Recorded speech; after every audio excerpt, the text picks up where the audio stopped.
Hello बच्चों। कैसे हो आप लोग। तो कल हमने क्या पढ़ा था, पोटेंशियल काइनेटिक एनर्जी पढ़ लिया था और law of conservation of energy पढ़ा था। अब जब मैंने कल तुम्हें law of conservation of energy पढ़ाया था तो मैंने बताया था तुम्हें कि that energy can neither be created nor be destroyed, it can only be transferred from one form to another. ठीक है। तो इसका मतलब मैंने तुम्हें बताया था कि एनर्जी कभी क्रिएट नहीं हो सकती है या फिर एनर्जी को तुम कभी डिस्ट्रॉय नहीं कर सकते। वो एक फॉर्म से दूसरे फॉर्म में बस ट्रांसफर की जा सकती है। और फिर हमने पढ़ा था कि काइनेटिक एनर्जी क्या होती है। काइनेटिक एनर्जी क्या होती है? जो ऑब्जेक्ट मोशन में होता है तो उसकी वेलोसिटी के कारण या फिर उसके मोशन के कारण जो एनर्जी आती है, स्पेशली मोशन के कारण, उसे हम काइनेटिक एनर्जी कर बोलते हैं। काइनेटिक एनर्जी का फॉर्मूला हमने पढ़ा लिया था कि kinetic energy equals to half M M V square minus U square. जब इनिशियल वेलोसिटी जीरो हो जाए तो हाफ एम वी स्क्वायर। तो ठीक है। अब ऑब्जेक्ट ने मोशन कर लिया, उसके कारण क्या होगा? काइनेटिक एनर्जी का चेंज हो सकता है। काइनेटिक एनर्जी चेंज किसके कारण होती है? मोशन के कारण या फिर मोशन के कारण आती है। तो काइनेटिक एनर्जी की डेफिनेशन भी वो थी कि the energy possessed by an object due to motion of an object is called kinetic energy। ठीक है। अब सर काइनेटिक एनर्जी के बाद हम उसकी ही एक सेम टाइप ऑफ एनर्जी पढ़ेंगे, दैट इज पोटेंशियल एनर्जी। अब पोटेंशियल एनर्जी क्या होती है?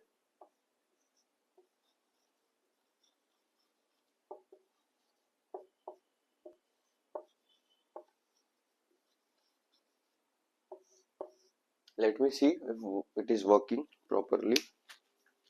यस, कैमरा बिल्कुल ठीक है। चलो, कोई दिक्कत नहीं। अब मैं तुम्हें बताता हूँ पोटेंशियल एनर्जी होती क्या है। सपोज मेरे हाथ में ये रबर बैंड है, दिख रहा है तुम्हें रबर बैंड, और मैं इसको खींचू तो क्या होगा? स्ट्रेच हो गया। तो ये स्ट्रेच करने में मुझे कुछ एनर्जी यूज करनी पड़ी है, या फिर इसको मैं जब स्ट्रेच किया तो इसमें कुछ एनर्जी आ गई। तो काइनेट पोटेंशियल एनर्जी वही है, काइनेटिक एनर्जी की बहन। Kinetic energy is due to the motion of an object. Potential energy क्या होता है? Energy possessed by an ob possessed by an object due to change in its position or shape।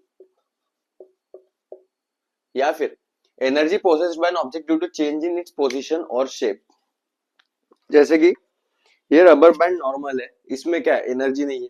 जब मैं इसे खींच दूं ना तो इसमें क्या होगी? एनर्जी आएगी कुछ, that is what? Potential energy.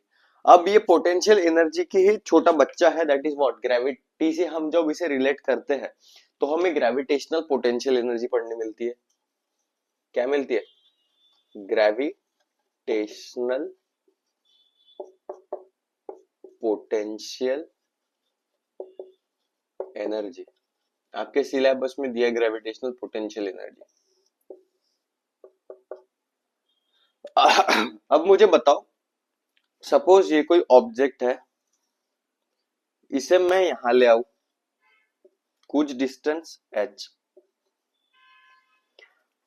तो मुझे इस पे कुछ काम करना पड़ेगा। Yes, obviously. तो वर्क फोर्स का है mg नीचे। ठीक है। वर्क डन क्या होता है? Force into displacement. फोर्स क्या लग रहा है? mg। डिस्प्लेसमेंट क्या है? हाइट। तो वर्क डन कितना आ गया? mgh। तो वर्क डन ही क्या है? पोटेंशियल एनर्जी है। Work done by an object is equals to change in its potential energy due to an change in position of an object। तो ये होती है ग्रेविटेशनल पोटेंशियल एनर्जी। अब मुझे बताओ, तुम्हें पोटेंशियल एनर्जी समझ में आ गया कि the energy possessed by an object due to change in its position और शेप।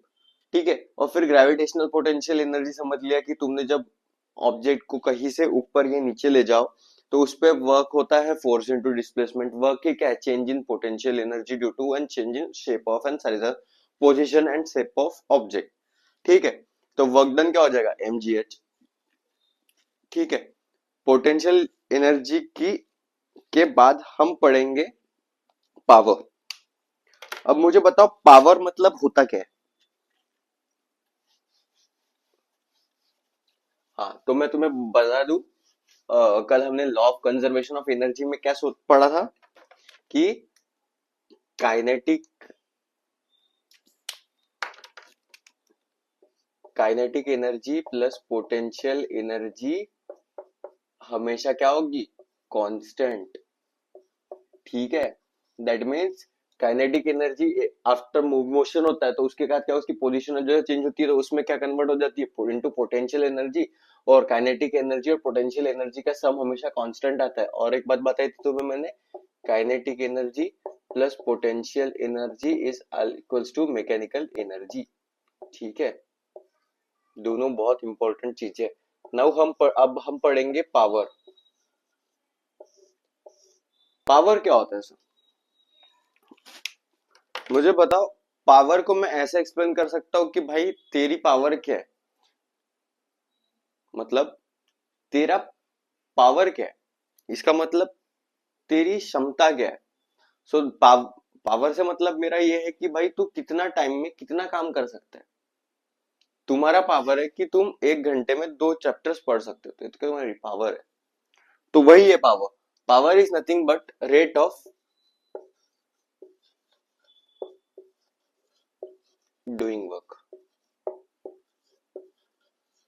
मुझे बताओ तुम्हें पोटेंशियल एनर्जी समझ में आया क्या? एक बार और एक्सप्लेन करने के मन कर रहा है। पोटेंशियल तुमने सुना होगा, तुम्हारे टीचर्स को या तुम्हारे पेरेंट्स को बोलते हुए कि भाई तेरे में बहुत ज्यादा पोटेंशियल है। इसका मतलब क्या? You have the guts to do something new और बेटर। तो वही पोटेंशियल, तुम में पोटेंशियल है कि तुम ये काम कर सकते हो। तो जब तुम मुझको कुछ काम करने की तुम में क्षमता है या फिर तुम कुछ काम कर लेते हो जिसके कारण तुम में कुछ एनर्जी स्टोर हो, उसको ही तुम पोटेंशियल एनर्जी बोलते हो। समझ में आया? पोटेंशियल एनर्जी जब कोई काम होता है या फिर कोई ऑब्जेक्ट का शेप या फिर साइज या फिर उसकी पोजीशन चेंजिंग के कारण जो ऑब्जेक्ट में एनर्जी स्टोर होती है, उसको ही हम पोटेंशियल एनर्जी बोलते हैं। और वही ग्रेविटेशनल पोटेंशियल एनर्जी होगी जब ऑब्जेक्ट के साथ ग्रेविटी मैचअप करा दी जाए, सॉरी पोटेंशियल के साथ ग्रेविटी में देखा जाए, तो हमें आप पास आती है ग्रेविटेशनल पोटेंशियल एनर्जी, जिसका फॉर्मूला होता है mgh। ठीक है, so power is what? Rate of doing work. किसमें कितनी क्षमता है, so it is rate of doing work. तो पावर को हम रिप्रेजेंट करते हैं P से, वर्क को W से, और टाइम कित रेट है मतलब क्या है? टाइम। तो ये हो जाता है तुम्हारा पावर। ठीक है, पावर की यूनिट होती है what, on the name of sir James Watt, इसलिए उसको वॉट कहते हैं। ठीक है, अब यहाँ पे और एक बस एक यूनिट है जो हमें डिस्कस करनी पड़ेगी, that is what? Kilowatt per hour. 1 kilo watt per hour मतलब क्या? आपने अप्लायंसेस पे देखा होगा कि उस पे लिखा होता है कि 5 kilo watt per our consume करेगा या फिर 5 किलो वाट आवर प्रोड्यूस करेगा, जनरेटर रहेगा। तो सर, तो ये 5 किलो वाट पर आवर होता क्या है? 1 वाट। ठीक है, 1 वाट है। अगर इसको हम 1000 से मल्टीप्लाई करेंगे तो 1 किलो वाट बोल सकता हूं मैं। ठीक है, और 1 घंटे में कितने सेकेंड्स होंगे? कुछ 36 1000 सेकेंड्स। ठीक है, सो पावर क्या होगा? 1 kilo watt per our. Energy या फिर पावर क्या है? Work upon time. वर्क क्या है? पावर। कितना? 1000 into 36000। तो it will be something about 36 और 3.6 into 10⁶